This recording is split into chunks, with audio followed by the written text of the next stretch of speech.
Hello বন্ধুরা, good afternoon. কেমন আছো? আশা করি তোমরা ভালো আছো। আমার চ্যানেলে সবাইকে স্বাগত। অনেক দিন পর আবার একটা মিনি ব্লগ নিয়ে চলে এসেছি। আজকে দুপুরে কি মেনু করছি দেখো, কি বানাচ্ছি। এটা হচ্ছে বাঁধাকপির তরকারি করছি। এই যে প্রথমে ফোড়নে দিয়েছি গোটা গরম মশলা, পেঁয়াজ কুচি, টমেটো কুচি, তারপর কষিয়ে আদা রসুনের পেস্টটা দিয়ে দিলাম। এটাও কষিয়ে ভালো করে কষিয়ে নেব। তারপর দেব লঙ্কা গুঁড়ো, হলুদ গুঁড়ো দিয়ে ভালো করে কষাবো। যত কষাবো তত মশলার টেস্টটা হবে। কষিয়ে তেল ছেড়ে দিলে সেদ্ধ করে রাখা বাঁধাকপিটা দিয়ে দেবো। শীতকালীন অনেক রকমের সবজি তো বাজারে পাওয়া যাচ্ছে, তার মধ্যে আমার তো খুবই বাঁধাকপিটা ভালো লাগে। ফুলকপিও ভালো লাগে, বাঁধাকপিটা সব থেকে ভালো লাগে।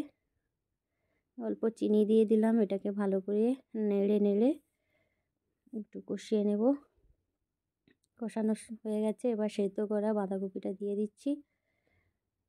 দিয়ে মানে কিছুক্ষণ রান্না করলেই রেডি হয়ে যাবে বাঁধাকপির তরকারি। সব শেষে একটু ধনেপাতা কুচি দিয়ে দেব। ধনেপাতার ফ্লেভারটা খুবই ভালো লাগে, এর জন্য আমি প্রত্যেক তরকারি প্রায় দিই। আমার ভালো লাগে খেতে ধনেপাতা। এই কপিটা হয়ে গেছে, এবার ধনেপাতা কুচি দিয়ে দেব। রেডি হয়ে গেল বাঁধাকপির তরকারি। আর অন্যান্য রেসিপিগুলো দেখালাম না, এইটাই দেখালাম।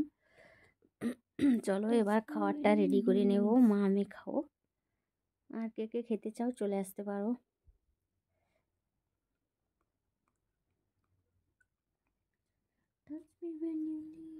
দেখো ধোঁয়া ওঠা ভাত আর ধোঁয়া ওঠা বাঁধাকপির তরকারি নিয়েছি। মা মেয়ে দুটো থালায় বেড়ে নিয়েছি।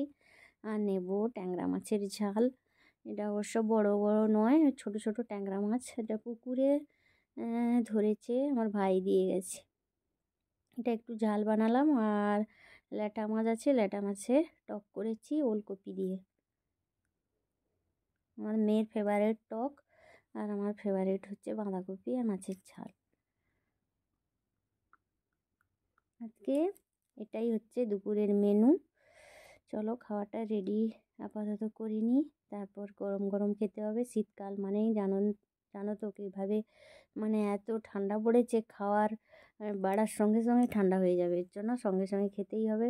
আর যত গরম গরম খাবার খাবো তার টেস্টটাও খুব ভালো পাওয়া যাবে।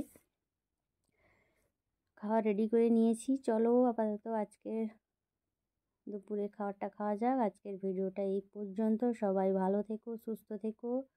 Bye bye.